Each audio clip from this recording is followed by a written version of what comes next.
বার্মিকের ভোরবেলা থেকে শুরু হচ্ছে আমাদের এই উত্তরবঙ্গ সিরিজের এপিসোড 3। থাকছে জলসা বাংলো, লামাহাটা পাইন ফরেস্ট, হাঁটবো সবুজের ভিতর দিয়ে, দেখব পাহাড়ের রং, আকাশের বদল, আর অনুভব করব সেই চেনা পাহাড়ি নির্জনতার টান যা বারবার ডাক দেয় ফিরে আসতে। আমি তোমাদের হোস্ট ময়ূখ। ওয়েলকাম টু পরিযায়ী পাখি। 5টা বাজতে 4 মিনিট বাকি। এইটা হচ্ছে আকাশের কন্ডিশন। সানরাইজ হবে।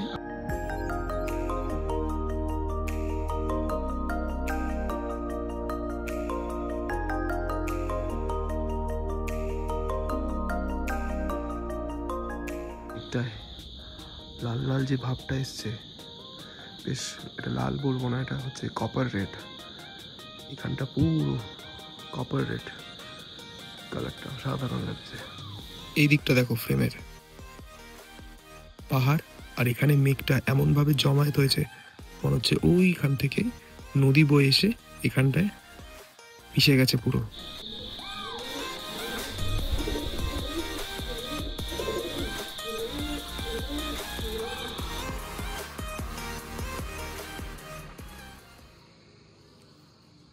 Good morning once again from বার্মিক।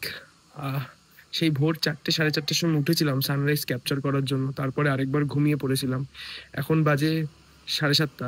এই ঘুম থেকে উঠলাম, রুমে চা দিয়ে গেছিলো, তো আরেকবার ফ্রেশ হয়ে নেবো। ফ্রেশ হয়ে নিচে গিয়ে ব্রেকফাস্ট করবো। আমাদের এই হোমস্টের এই চন্দ্রদা আমাদের জন্য আজকে চাউমিন বানিয়ে দিচ্ছে, তো এই চাউমিন খেয়ে আজকে এই উত্তরবঙ্গ সিরিজের এপিসোড 3, এই 3য় পর্ব কিন্তু শুরু করে দেবো।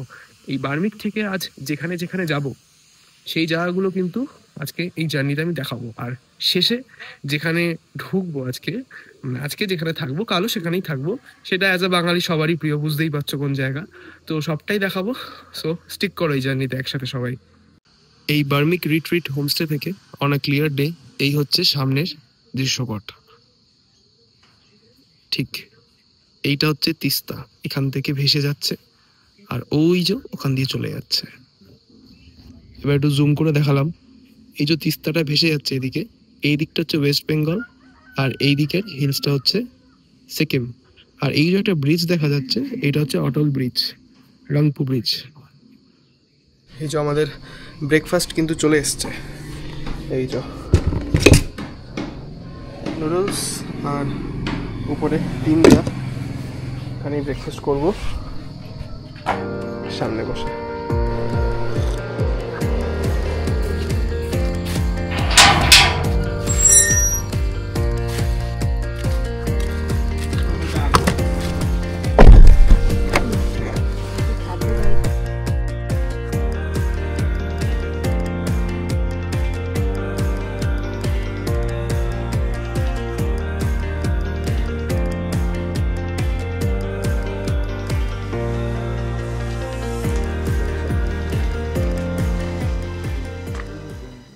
এখন আমরা বার্মিক থেকে বেরিয়ে ফার্স্ট সাইট সিনটা মধ্যে পড়ছে হচ্ছে জলসা বাংলো।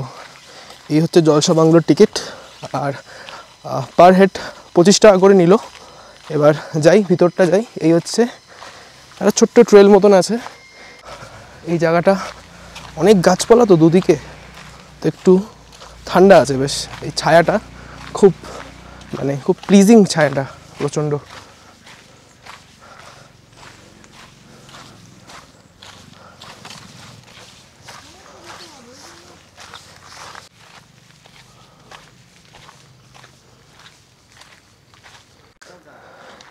এই রাস্তাটা দিয়ে হেঁটে এই হচ্ছে এখানকার ভিউ। এখানে একটা ট্রি হাউস মতন, চলো এটাতে একটু ওঠা যাক। এদিক থেকে রাস্তাটা দেখা যাচ্ছে, আর এই হচ্ছে চারিদিকের ভিউটা, দারুণ লাগছে। এখান থেকে কিন্তু পুরো তিস্তার বডিটা দেখা যাচ্ছে, ওইখান থেকে বয়ে এসছে। আমি একবার জুম করে দেখাচ্ছি, দেখো এই হচ্ছে তিস্তা।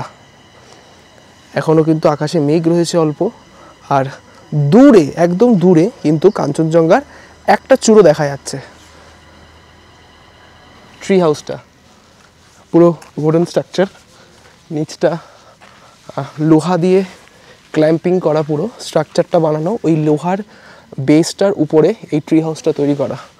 1, 2, 3, 4, 5, 6, 7, 8খানা গাছ, কিন্তু একটা গোড়া থেকেই মনে হচ্ছে উঠেছে। জাস্ট দেখো এই জায়গাটা, আর এর যত শাখা প্রশাখাটা আছে পুরো কিন্তু চারিদিকে ছড়িয়ে রয়েছে। ট্রি হাউস 2021-এ উদ্ঘাটন হয়। উঠে আমি দেখাই একবার, জাস্ট দেখো এখানটা, সামনের রেঞ্জটা আরও ক্লিয়ার হয়ে গেল, পুরো ওয়াইড রেঞ্জ। সন্ধ্যাবেলায় এখানে যখন হাওয়া দেবে না, যেহেতু সামনেটা পুরোটা খোলা, ভালো হাওয়া আসবে কিন্তু এখান থেকে, মানে ঠান্ডা লাগবে, দারুণ। আর এই যে দেখো তালা দেওয়া আছে এখানটা দিয়ে ঢুকে এই ট্রি হাউসটায় তোমরা থাকতে পারবে। আর নিচে হয়তো কোনো ফ্লাওয়ার প্ল্যান্টেশনের বা এগ্রিকালচার পারপাসে কিছু করা আছে। আর নিচে কিন্তু ওই জায়গাটা রাস্তা, এখানে কিন্তু সিটিং অ্যারেঞ্জমেন্ট আছে। আর এই যে আরেকটা এখানে কিন্তু ট্রি হাউস মতনই করা, এটাও কিন্তু থাকবার জায়গা। এখানে কিন্তু বুকিং করে আসতে পারবে তোমরা। বুকিং ডিটেলস এভরিথিং আমি সবটাই দিয়ে দেবো, কত কি লাগবে, তারপরে contact number and details everything. এটাও কিন্তু ওই আগের যে দেখিয়েছিলাম ট্রি হাউসটা, ওটার থেকে কিন্তু এটা একটু সাইজে বড়। আর তলাটা দেখো কতটা সাইজ, একটা আন্দাজ হয়ে যাবে। দেখো বেশ বড়, কিন্তু এখান থেকে ভিউ কিন্তু মারাত্মক আসবে। খুব সম্ভবত এখানে কিন্তু ভিতরে বাথরুমেরও ব্যবস্থা করা আছে, কারণ এখানে আমি দেখতে পাচ্ছি ট্রি হাউসের এখান থেকে কিন্তু পাইপলাইন করা আছে, সো প্রবলেম হবে না।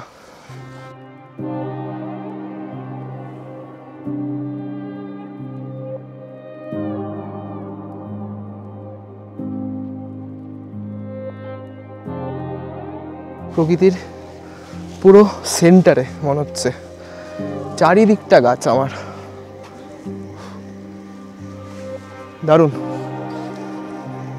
তোমরা যদি এখানটা নাও থাকতে চাও তো আমার রেকমেন্ডেশন একবার হলেও একটু সময় নিয়ে হাতে 20-25 মিনিট নিয়ে এই জায়গাটা আসো, এসে একটু সময় কাটিয়ে যাও, ভালো লাগবে, সত্যি বলছি, রিফ্রেশিং, খুবই রিফ্রেশিং।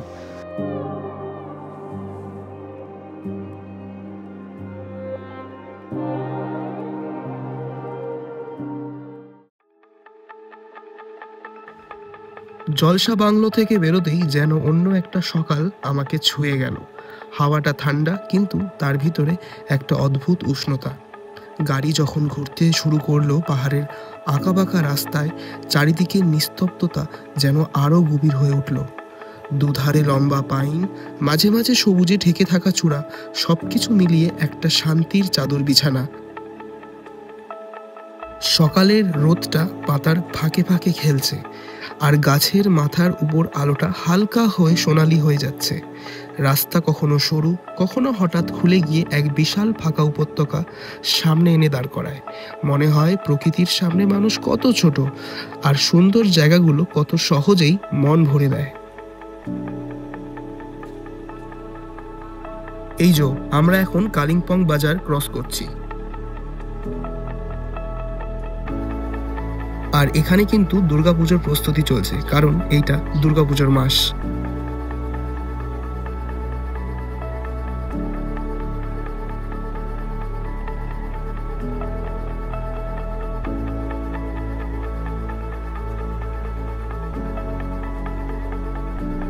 আর ডান দিক জুড়ে আজ আমাদের সঙ্গী তিস্তা নদী।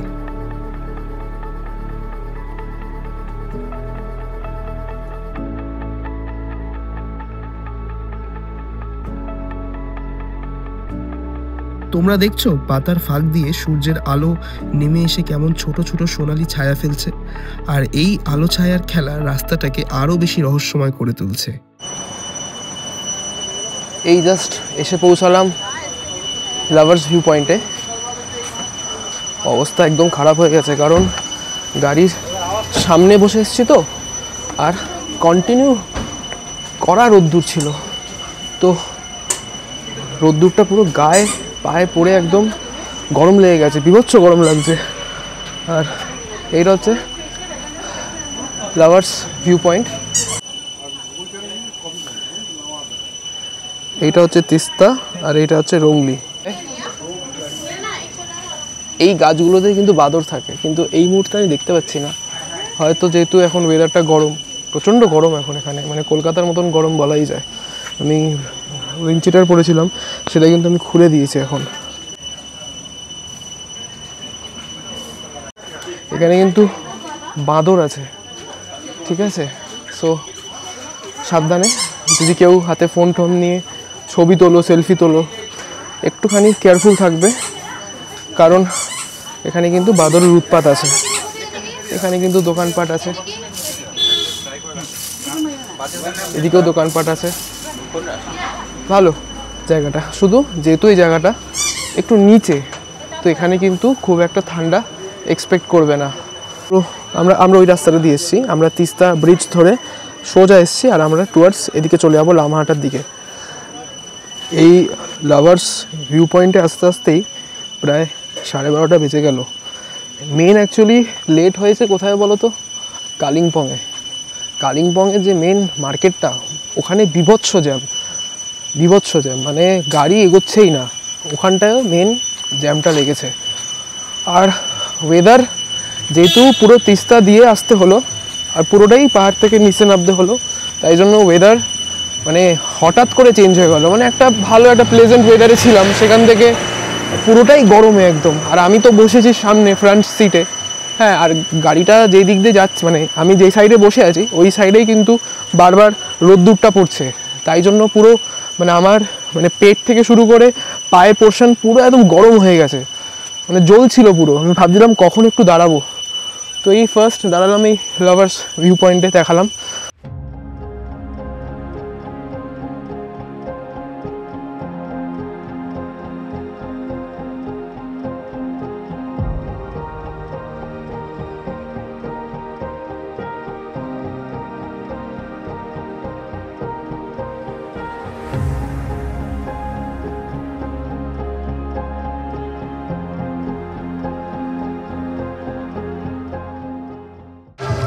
সময় এখন 1:10, আর 20 টাকা দিয়ে টিকিট কেটে সেই লামাহাটা ইকো পার্কে ঢুকলাম। বহুবার আমার এই ইকো পার্ক ঘোরা, বাট তবু জাস্ট বিকজ এই এপিসোড 3তে একটু দেখানোর ইচ্ছা ছিল, তাই জন্য আরেকবার লামাহাটা ইকো পার্কটা তোমাদের কাছে একবার তুলে ধরতে চাই। এখন লামাহাটা ইকো পার্কে যে ওয়েদারটা আছে, এটা কিন্তু একদমই রোদ চারিদিকে।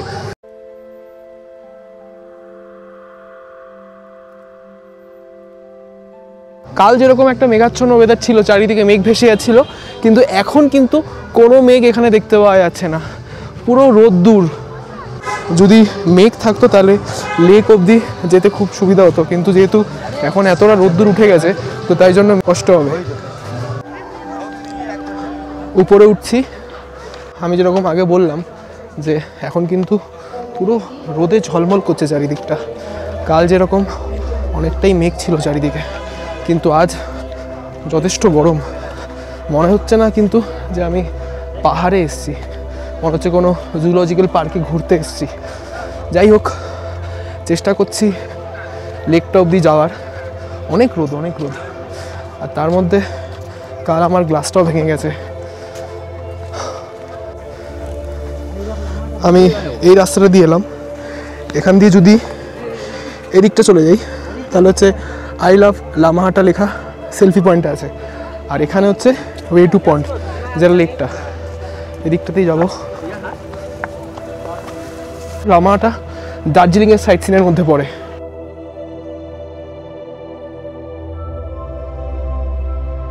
এখানে কিন্তু লেখা শর্টকাটস নট অ্যালাউড, তোমাকে লং রুট ধরেই যেতে হবে।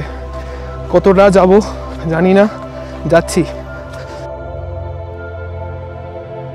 একটু ওয়েদারটা ঠান্ডা, এখানে রোদটা কম পড়ছে, এত উঁচু উঁচু গাছ, সো রোদটা এখানে কম পড়ছে। যে লেকটা আছে ওটা কিন্তু খুব সুন্দর লেকটা, তবে যেহেতু মেঘ নেই, মেঘহীন পন্ডটা কিরকম লাগতে পারে সেটাই দেখবার বিষয়।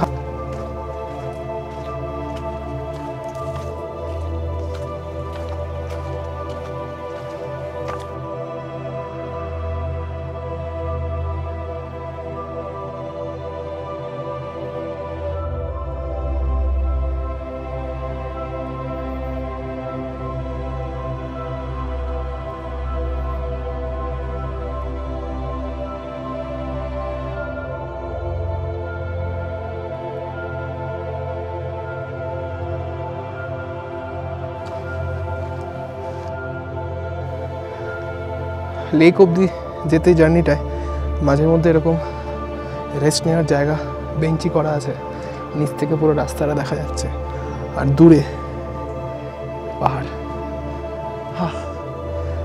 ক্রমশ যত উপরে উঠছি রোদের তাপটা মনে হচ্ছে কমছে, রোদ কিন্তু রয়েছে। পাইন ফরেস্টের আরও গভীরে ঢুকছি তো মনে হচ্ছে একটু ঠান্ডা ভাবটা বাড়ছে কোথাও না কোথাও।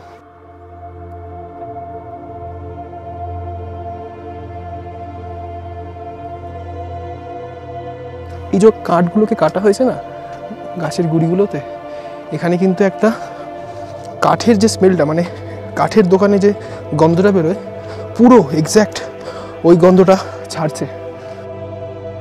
জায়গাটা দেখো, সেই বকখালির হেনরি আইল্যান্ডে ঢোকার সময় একটা এরকম পুরো গাছ দিয়ে মোড়া পুরো চারিদিকটা, দারুণ দারুণ। दमदम में रहता हूँ, दमदम में। चलिए भवानीपुर। अच्छा, आप लोग कॉलेज में है क्या? अच्छा, पीजी हॉस्पिटल में, बहुत बढ़िया।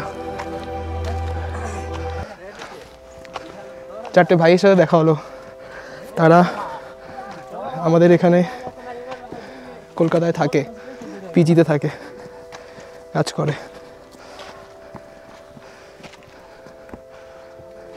সবাই উঠছি আমরা একসাথে। এখানে কিন্তু স্টেপসগুলো বেশ বড় বড়। ওয়াও,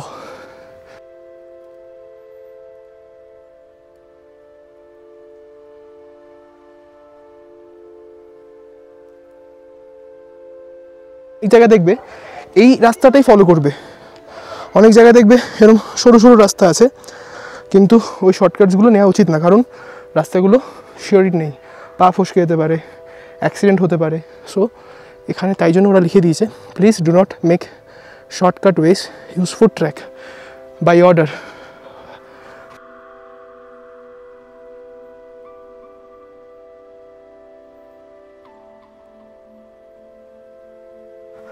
একটু তো স্বাভাবিক, এত উপরে উঠছি একটু তো হাঁপাবই, কিন্তু সাথে যদি একটা জল ক্যারি করতাম খুব ভালো হতো, বাট দেন আগেন একটা ব্যাগ লাগতো।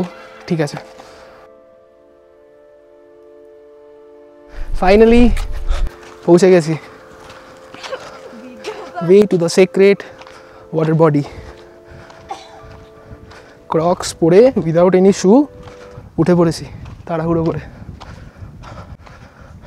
হয়তো এখানে একটু মেঘ থাকলে কিন্তু আরও ভালো লাগতো জায়গাটা।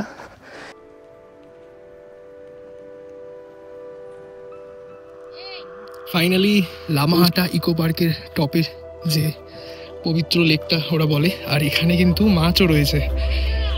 জুম করে দেখাচ্ছি, সি এই কিন্তু মাছ। চারিদিকে একটা চ্যাম্পিয়ন্স। রোদ পড়ছে কিন্তু রোদের সেই তাপটা কিন্তু নেই। এখানে কিন্তু একটা ঠান্ডা একটা এনভায়রনমেন্ট রয়েছে, যেহেতু এটা অনেকটা উপরে।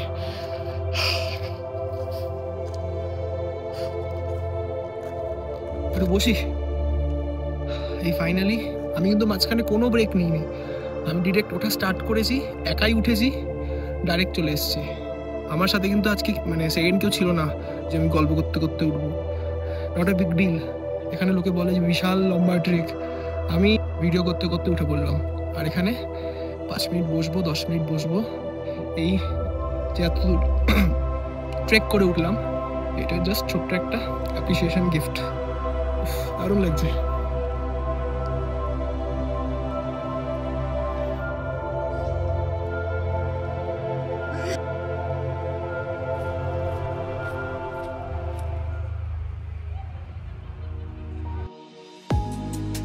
তাহলে এবার যাওয়া যাক আমাদের শৈল শহর দার্জিলিংয়ের উদ্দেশ্যে।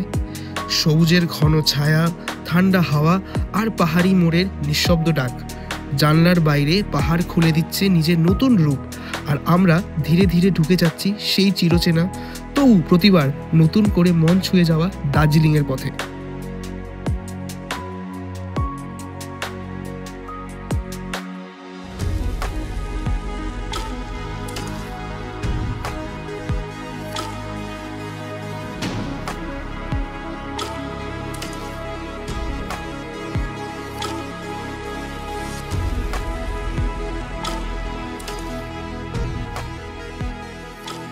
উত্তরবঙ্গ সিরিজের এপিসোড 3-তে আজ এখন বাজে হচ্ছে 4:06 এসে পৌঁছালাম দার্জিলিং। আর এখন আছি হচ্ছে এই বাণীভবনের সামনে। হোটেল বুক করা আছে হচ্ছে জল ইন, যেটা একদমই মেলে। দার্জিলিংয়ের এখানকার যে স্কুল অ্যান্ড কলেজ এগুলো ছুটি হয়েছে এখন। এই হচ্ছে বিকেল 4:30টার সময় দার্জিলিং মেলের চিত্র। আর ওদিকে দেখা যাচ্ছে ওখানে কিন্তু প্যান্ডেল হয়েছে বাদিকে। দার্জিলিং মেলে কিন্তু বহু বছর ধরে দুর্গাপুজো হয়। আমাদের হোটেল হচ্ছে জল ইন, একদম মেলের এই রাস্তাটা বাদিক দিয়ে নেমে গিয়েই সামনে। এটা হচ্ছে জল ইনের রিসেপশন থেকে এই ভিউ, পুরো ভ্যালি ভিউ। এই নিচের রুমটা বা তার নিচের রুমটা দেবে, এটা হচ্ছে নিচের রুমটার ব্যালকনি। রিসেপশন থেকে দেখা যাচ্ছে এখানে একটা ব্যালকনি আর ওই দিকে একটা ব্যালকনি। রুম ট্যুর করাবো, আগে সেটেল হয়নি। আর সামনের দিকের ভ্যালির উপরে কিন্তু পুরো ওই দিকের ছায়াটা পড়েছে। এটা হচ্ছে রিসেপশন। যতবারই দার্জিলিং এসেছি এই হোটেলটাতেই উঠি বারবার, কারণ এটার মেন ইউএসপি হলো একদম মেলে। এটা মেলের সামনেও না, এটা একদম মেলে। মানে এই হচ্ছে দরজা, দরজা দিয়ে খুলে এই যে রাস্তাটা ঘুরেই এটাই এই যে মেল, ঘুরেই এটা মেল। Just not even a single minute of walking. এইখান থেকে নিচে নেমে যাব, নিচে নেবে এইটা হচ্ছে আমাদের জল ইনের 104 নম্বর রুম। ফার্স্টে দেখাই ওয়াশরুম, নেক্সট। আর ঘরের স্পেসটা যথেষ্ট বড়, খাটটাও বেশ বড় আছে, আর টিভি আছে। আর মেন জিনিস হচ্ছে মেলে থাকা সত্ত্বেও এই হোটেলটা এই হচ্ছে সামনের ভ্যালি ভিউ। তাই জন্য বারবার এই হোটেলটাতেই অ্যাজ আ রিটার্নিং গেস্ট হিসেবে ফিরে আসি যতবারই এসছি। এই যে বড় যে পাহাড়টা, এই পাহাড়টা হচ্ছে টাইগার হিল। এখান থেকে সানরাইজ দেখা যাবে। আর কাঞ্চনজঙ্ঘা ভিউ কিন্তু এখান থেকে নেই, অ্যাকচুয়ালি কাঞ্চনজঙ্ঘাটা ওই দিকে। সো কাঞ্চনজঙ্ঘা আমাকে তুলতে হলে আমাকে ম্যালের সেই পিছন দিকটা যেতে হবে। সো ওই দিকে হচ্ছে অ্যাকচুয়ালি কাঞ্চনজঙ্ঘা ভিউ, বাট এই দিকটা হচ্ছে ভ্যালি ভিউ। ফাইন এনাফ না? কারণ দেখো, তুমি ম্যালে হোটেল পাচ্ছ, এমন না যে ম্যাল থেকে তোমাকে 5 মিনিট ছাড়তে হবে, 1 মিনিটও না। ম্যালে হোটেল পাচ্ছ আর এই ভিউও পাচ্ছ সাথে। সো কাঞ্চনজঙ্ঘাটা এখানে কম্প্রোমাইজ করে ওই দিকে রাখাই যায়, তাই না? আরেকটা জিনিস, এই হোটেলে কিন্তু কোনো ফুডিংয়ের ব্যবস্থা নেই।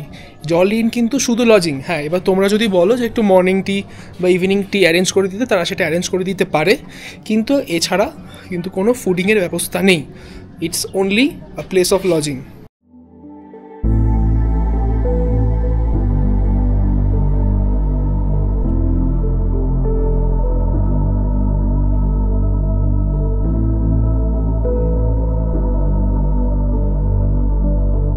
একটু ম্যালের দিকে যাচ্ছি, ঠান্ডা আছে কিন্তু, হালকা একটা ঠান্ডা আছে।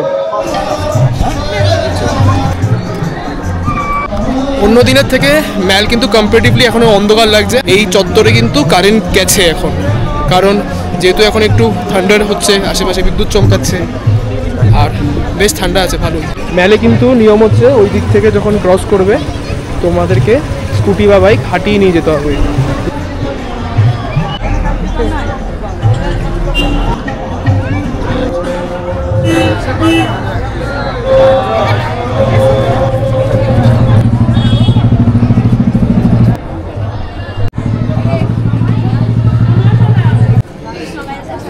এটা হচ্ছে ক্যালডেন ক্যাফে টিবেটান ফাস্টফুড।